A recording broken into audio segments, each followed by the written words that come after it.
Students, आज की video में मैं आपको एक्सप्लेन करूंगा that is power of lens. हम लोग क्लास 10 साइंस का चैप्टर 10 कर रहे थे, that is light reflection reflection. आज का वीडियो लेक्चर नंबर 23 है। इसके पिछले वीडियो में दैट इज लेक्चर 1 से लेकर लेक्चर 22 तक मैंने आप लोगों को एक्सप्लेन किया था दैट इज लाइट क्या होता है और उसके प्रॉपर्टीज के बारे में। इसी के साथ साथ हम लोग लॉ ऑफ रिफ्लेक्शन और ray diagram by concave and convex mirror वो भी मैंने आप लोग को समझा दिया था। और इसी के साथ साथ that is numerical based on reflection topic, वो सारा एनसीईआरटी बुक का वो भी मैंने आप लोग को एक्सप्लेन कर दिया, ठीक है। और इसी के साथ साथ हम लोग रिफ्लेक्शन टॉपिक का that is law of reflection और that is ray diagram by concave and convex lens वो भी मैंने आप लोग को एक्सप्लेन कर दिया, ठीक है। और इसी के साथ साथ हम लोग दैट इज रिफ्लेक्टिव इंडेक्स क्या होता है वो भी मैंने आप लोग को समझा दिया, ठीक है। तो आज की वीडियो में हम लोग स्टार्ट करेंगे पावर ऑफ लेंस, ठीक है। तो स्टार्ट करता है क्लास। यहाँ पे हम लोग को बोला गया है it is the power of lens. किसको बोलते हैं पहले वो समझिए। पावर ऑफ लेंस ये होता है कि आप कोई भी ऑब्जेक्ट हम लोग ऑब्जर्व कर रहे दैट इज कितना पावर से, ठीक है। जैसे आप लोग जब किसी का आई डिफेक्ट होता है तो आई डिफेक्ट होने के बाद में वो जब क्या करता है डॉक्टर के पास जाता है तो वो डॉक्टर क्या करता है पहले आई का चेकअप करता है और चेकअप करने के बाद आई का पावर के हिसाब से वो क्या करता है वो दैट इज वो आप लोग को चश्मा प्रोवाइड करता है, ठीक है, कि आप लोग ये लगाओ वो लगाओ, ठीक है। तो यहाँ पे अगर देखा जाए तो पावर ऑफ लेंस जो होता है कि ये क्या होता है it is the reciprocal of focal length taken in metre. ये क्या होता है फोकल लेंथ का रेसिप्रोकल होता है। कहने का मतलब अगर कोई भी लेंस का फोकल लेंथ बड़ा होता है, ठीक है, तो पावर क्या होगा उसका कम होगा, ठीक है। अगर कोई भी लेंस का फोकल लेंथ बड़ा होता है तो पावर क्या होगा कम होगा, बिकॉज पावर क्या है इनवर्सली प्रोपोर्शनल है फोकल लेंथ का। अगर कोई भी किसी का फोकल लेंथ कोई भी लेंस का फोकल लेंथ कम होता है तो पावर क्या होगा ज्यादा होगा, ठीक है। अब बात करते हैं इसका SI unit. SI unit of power length is dioptre, ठीक है। जैसे कि हम लोग कोई भी लेंथ को मेजर करते हैं मीटर में, in the same way power को हम लोग मेजर करेंगे, पावर ऑफ लेंस को मेजर करेंगे डायोप्टर में, DIOPTI, ठीक है। इसीलिए जो भी पावर ऑफ लेंस जो डॉक्टर आपको प्रोवाइड करता है वो ऐसे लिखा होता है दैट इज 2D। 2D मतलब होता है 2 डायोप्टर, ठीक है। और 0.5D इसका मतलब 5 डायोप्टर। पावर कितना है 0.5 और डायोप्टर क्या है उसका एसआई यूनिट, ठीक है। और इसका एसआई यूनिट आप लोग मीटर इनवर्स भी लिख सकते हो, ठीक है। लेकिन एक्चुअल में क्या लिखना आप लोग दैट इज डायोप्टर, ठीक है। अब बात करते हैं कुछ नोट पॉइंट जो कि पावर ऑफ लेंस से रिलेटेड है, ठीक है। पहला focal length of the convex lens is positive. हम लोग जानते हैं कन्वेक्स लेंस का जो फोकल लेंथ होता है, ठीक है ना, वो क्या होता है पॉजिटिव होता है, ठीक है। तो इसीलिए पावर ऑफ लेंस क्या हो जाएगा पॉजिटिव, बिकॉज पावर किससे रिलेटेड है फोकल लेंथ से। अगर फोकल लेंथ पॉजिटिव होता है तो पावर भी किस में होगा दैट इज पॉजिटिव में in case of convex lens. अब next focal length of the concave lens is negative. जो फोकल लेंथ होता है कनकेव लेंस का वो क्या होता है नेगेटिव होता है और इसीलिए पावर भी क्या होगा आपका दैट इज नेगेटिव में आएगा, ठीक है। नेक्स्ट है थर्ड पॉइंट है lesser the focal length more the power. जैसे कि मैंने आप लोगों को समझाया कि पावर क्या है ये इनवर्सली प्रोपोर्शनल है।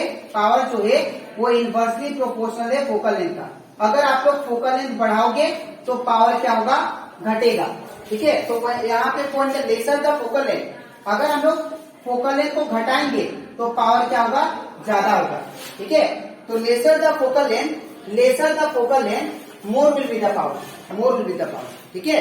और मोर द फोकल लेंथ अगर फोकल लेंथ बड़ा होता है ज्यादा होता है तो पावर क्या हो जाएगा दैट इज लेस, पावर क्या हो जाएगा लेस, ठीक है। तो ये कुछ पॉइंट था that is power of lens का जो कि आपको हमेशा याद रखना है, ठीक है। तो ये कंप्लीट हो जाता हमारा दैट इज लेक्चर 23 में मैंने आप लोगों को पावर ऑफ लेंस समझा दिया। तो यहां से हम लोग का एक चैप्टर कंप्लीट हो जाता है। बट ये चैप्टर का जो न्यूमेरिकल है रिफ्लेक्शन बेस पे, ठीक है, वो हम लोग करेंगे इसके नेक्स्ट स्लाइड में, ठीक है। तो इसके बाद हम लोग करते हैं दैट इज एनसीईआरटी न्यूमेरिकल्स जो कि पेज नंबर 182 में आप लोग को दिया गया है। ठीक है, यहाँ पे एग्जाम्पल 10.3 दिया लोग, यहाँ पे बोला गया है a concave lens has focal length of 15 centimetre. एक कनकेव लेंस है जो कि फोकल लेंथ कितना दिया आपका 15 सेंटीमीटर। ठीक है, at what distance should the object from the lens be placed so that it forms an image at 10 centimetre. हम लोग ऑब्जेक्ट को कहां पे रखे ताकि हम लोग को जो इमेज ऑब्टेन हुआ वो कितना सेंटीमीटर पे ऑब्टेन हुआ, 10 सेंटीमीटर फ्रॉम द लेंस। ठीक है, also find the magnification produced by the lens. ठीक है, जैसे कि हम लोग जानते हैं जो कनकेव लेंस होता है ये कुछ ऐसा होता है। ठीक है, यहाँ पे होता है कनकेव लेंस और ये होता है उसका दैट इज ऑप्टिकल सेंसर। ठीक है ना, यहाँ पे F1 होता है, यहाँ पे 2F1 होता है और यहाँ पे F2 और यहाँ पे 2F2। ठीक है ना, अब यहाँ पे क्या बोला गया है, एक concave lens has focal length of 15 centimetre. ये जो फोकल लेंथ दिया आप लोग को ये कितना दिया, 15 सेंटीमीटर। ठीक है, अब इसने बोल रहा है कि ऑब्जेक्ट में मैं कहां पे रखूं, ऑब्जेक्ट को मैं कहां पे रखूं ताकि मुझे image 10 centimetre from the lens, lens से मुझे 10 सेंटीमीटर पे क्या मिला, इमेज मिला, इमेज 10 सेंटीमीटर पे मिला। तो मैं ऑब्जेक्ट को कहां पे रखूं वो हमें फाइंड करना है। That means we have to find the object distance. ठीक है, तो यहाँ पे सबसे पहले गिवन लिख लेते हैं, क्या क्या दिया है हम लोग को। जो गिवन दिया है दैट इज इमेज डिस्टेंस दिया है v, और v कितना दिया दैट इज आप लोग का बोल सकते हैं दैट इज 10 सेंटीमीटर। ठीक है, और आपका फोकल लेंथ दिया है, फोकल लेंथ कितना दिया, f equal to that is 15 centimetre. ठीक है, अब हमें फाइंड क्या करना है, दैट इज u फाइंड करना है। ठीक है, तो जैसे मैंने आप लोग को लास्ट न्यूमेरिकल जो कराया था दैट इज मिरर का, मैंने क्या बोला था, सबसे पहले हम लोग गिवन लिखते हैं और गिवन लिखने के बाद में आपको क्या करना है, इन सबका साइन कन्वेंशन करना है। तो साइन कन्वेंशन के लिए सबसे पहले आप लोग देखिए कि कौन सा लेंस है ये जो लेंस है कनकेव लेंस है, और कनकेव लेंस में हमारा ऑब्जेक्ट क्या होता है, नेगेटिव होता है, वी भी क्या होता है, नेगेटिव होता है, और एफ भी क्या होता है, नेगेटिव होता है।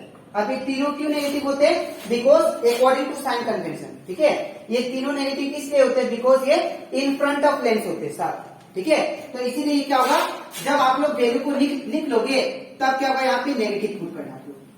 ठीक है, अब यहाँ पे हम लोग यूज करेंगे लेंस फॉर्मूला ताकि मुझे यू मिल जाए, ऑब्जेक्ट डिस्टेंस। ठीक है, तो यहाँ पे यूज करेंगे यूजिंग लेंस फॉर्मूला। तो यूजिंग लेंस फॉर्मूला क्या होता है, that is 1/v minus 1/u equal to 1/f। ठीक है, अब यहाँ पे 1/v, v का वैल्यू कितना है, -3, तो यहाँ पे -3, माइनस का माइनस 1/u, u तो वैल्यू नहीं दिया है तो u का u रखेंगे, इक्वल टू 1/f, f का वैल्यू कितना, दैट इज -15। ठीक है ना, अब आपको क्या करना है, -1/u को सिंगल छोड़ना है ताकि मुझे u मिले, तो इसको मुझे उस साइड भेजना पड़ेगा। तो ये क्या होगा, 1/u इक्वल टू क्या होगा, 1/-15। ये -15 आप लोग इधर भी दे सकते हो। ठीक है, कोई प्रॉब्लम नहीं। ठीक है, तो 1 क्या हो गया, -15, और ये जो प्लस ये क्या है, ये इसका आगे क्या है, दैट इज इसके आगे है आपका माइनस। ठीक है, तो अगर माइनस है इसको उस साइड भेजेंगे तो क्या हो जाएगा, दैट इज प्लस 1/10। ठीक है, अब आपको क्या करना है, that is -1/u equal to, अब आपको इन दोनों का एलसीएम लेना है, 15 और 10 का। तो जब हम लोग 15 और 10 का एलसीएम लेंगे तो ये हो जाएगा दैट इज 2, 5 या 10, फिर 3, 5 या 15, 5, फिर 5, तो 5 3 या 15, 15 या 30, एलसीएम कितना आया, 30। ठीक है, अब 15 कितना या 30 होता है, 2 जा इनटू ऊपर क्या है, -1। ठीक है, इसको हम लोग ऊपर लिखते हैं, स्पेस नहीं यहाँ पे, तो यहाँ पे इसको लिखते हैं। ठीक है, तो यहाँ पे क्या है, that is -1/u equal to, हम लोग का एलसीएम कितना है, 30। ठीक है ना, अब 15 कितना जो 30 होता है, 15 2 जा, तो 2 इंटू ऊपर कितना है, -1, तो यहाँ पे -1 होगा। ठीक है, अब प्लस का प्लस, अब 10 कितना जो 30 होता है, तो 3 जा इंटू ऊपर कितना है, 1। ठीक है, अब यहाँ पे हो जाएगा -1/u इक्वल टू हो जाएगा 2 इंटू -1 -2 प्लस 3 1 जा 3, नीचे कितना 30। अब यहाँ पे -1/u इक्वल टू क्या हो जाएगा दैट इज, अब इन दोनों में से बड़ा 3 है तो 3 के आगे प्लस है तो आंसर भी कितना आएगा +3, ठीक है। और 3 में से -2 सब्ट्रैक्ट किया तो कितना हुआ दैट इज 1, नीचे कितना 30, ठीक है। अब मुझे तो u चाहिए, ठीक है, तो इसको आप लोग रेसिप्रोकल कर दो, तो क्या हो जाएगा -u equal to that is 30। अब ये माइनस को मैं उस साइड शिफ्ट करता हूं तो u इक्वल टू क्या हो जाएगा दैट इज -30 सेंटीमीटर, ठीक है। तो ये आ गया हम लोग का दैट इज ऑब्जेक्ट डिस्टेंस। तो ऑब्जेक्ट को हम लोग कहां पे रखेंगे, एक 30 सेंटीमीटर, मतलब ऑब्जेक्ट को लेंस के फ्रंट में 30 सेंटीमीटर पे रखेंगे ताकि हमको इमेज कहां पे मिले 10 सेंटीमीटर पे, ठीक है। तो ये हमारा आ गया ऑब्जेक्ट डिस्टेंस। हम लोग को और क्या फाइंड करना है, find the magnification produce by the lens. तो हम लोग को मैग्निफिकेशन भी दिखाना है, ठीक है। तो यहाँ पे मैग्निफिकेशन का फॉर्मूला क्या होता है, मैग्निफिकेशन, तो मैग्निफिकेशन को m से डिनोट करते हैं और इसका फॉर्मूला होता है इन केस ऑफ लेंस, जो मैग्निफिकेशन का फॉर्मूला होता है वो होता है v/u, ठीक है। और एक था दैट इज hi/ho, उसको मैंने क्यों नहीं लगाया, बिकॉज यहाँ पे hi height of the object और हाइट ऑफ द इमेज नहीं दिया, इसीलिए हम लोग ये यूज करेंगे, ठीक है। तो यहाँ पे मैग्निफिकेशन m इक्वल टू क्या होगा, v का वैल्यू कितना है, तो v का वैल्यू आपका -10, तो यहाँ पे -10 होगा, ठीक है। और u का वैल्यू कितना -30, तो यहाँ पे -30 होगा। तो माइनस से माइनस कैंसिल और 0 से 0 कैंसिल, तो क्या आ गया m इक्वल टू 1/2, ठीक है। और यहाँ पे देखिए हमारा मैग्निफिकेशन क्या है, पॉजिटिव है, ठीक है। तो अगर मैग्निफिकेशन पॉजिटिव आता है, ठीक है, तो जो इमेज होता है, जो नेचर होता है इमेज का, वो क्या होता है वर्चुअल। और आप लोग ऐसे भी मैंने आप लोग को रे डायग्राम में समझाया था, इन केस ऑफ कंकेव लेंस जो हमारा इमेज बनता है वो हमेशा क्या होता है, इन फ्रंट ऑफ लेंस बनता है, वो हमेशा वर्चुअल होता है, ठीक है ना। तो अगर वर्चुअल होता है तो उसका नेचर क्या हो जाएगा, देखो इसका नेचर क्या होगा, that is virtual and erect, ठीक है। और हम लोग मैग्निफिकेशन से हम लोग साइज का भी पता कर सकते हैं, ठीक है। तो यहाँ पे अगर मैग्निफिकेशन इसको और फर्दर सोल्व करो डिवाइड करके, तो ये आपका 0.33 आएगा, ठीक है, 0.33। ये 1 से छोटा है, तो मैंने आप लोग को लास्ट क्लास समझाया था, अगर मैग्निफिकेशन छोटा हो 1 से, hi/ho ना, तो यहाँ पे क्या होता है, दैट इज अगर मैग्निफिकेशन छोटा है 1 से तो hi/ho लेस देन 1, और we can say cross multiply कीजिए तो hi is less than ho। तो यहाँ पे hi क्या होगा, ho से छोटा होगा, ठीक है। तो यहाँ पे साइज भी लिख सकते हो आप लोग, ठीक है, दैट इज किसका साइज, दैट इज इमेज का साइज क्या होगा, स्मॉल साइज,